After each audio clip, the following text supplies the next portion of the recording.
mga kabro, ayan siya mga kabro. Dito muna tayo ngayon ikot-ikot mga kabro dahil pinaalis tayo ni guard, no? Dahil dito yan sa may Bertis, tapat ng Trinoma mga kabro. Wala tayong maparadahan eh. Pag pumarada tayo sa gilid, sinisita tayo ni guard, alis din naman tayo kasi trabaho din naman nila yan. Hindi tayo magpapasaway, diba mga kabro? So oras ng ano ngayon, 9:15 ng gabi. Yan oras, makita niyo yung oras. Hindi nyo makita yan, 9:15 ng gabi.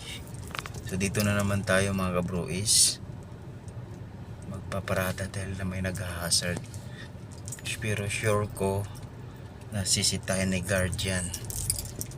So ikot-ikot lang muna tayo mga kapro dahil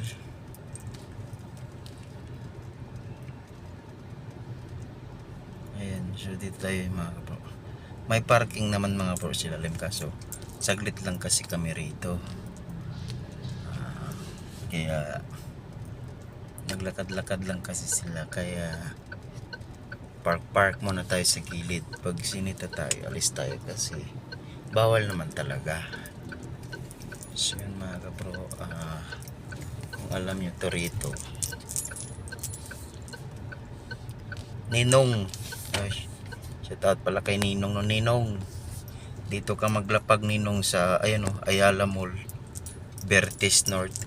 Dito ka maglapag Ninong kasi nandito ako ngayon nag-ikot-ikot. Shout out nga pala kay Ninong. Dito kayo maglapak lang. Dito ko nag-ikot, sinikot na naman tayo mga kapro.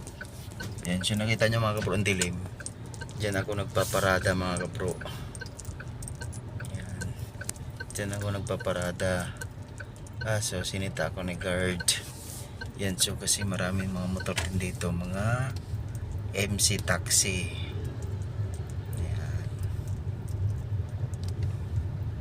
Maraming MC taxi, Ayan. Tapos tayo is magpaparada, kaso sintayin tayo ni guard. Dito muna tayo sa unahan. Ayan, so parada muna tayo rito dahil kami nagparada naman na kutsi. So pag sinita tayo, talagang aalis tayo kasi tayo pwede magpapasaway. Pero pasaway na itong ginawa ko, pero kailangan talaga magparada kasi para makatipid-tipid din naman ng gas. So yun, hanggang dito lang mga kabro. Maraming salamat. Don't forget to like and share and subscribe and follow my Facebook page. Ay, hindi pala Facebook page, so profile pala, Facebook profile.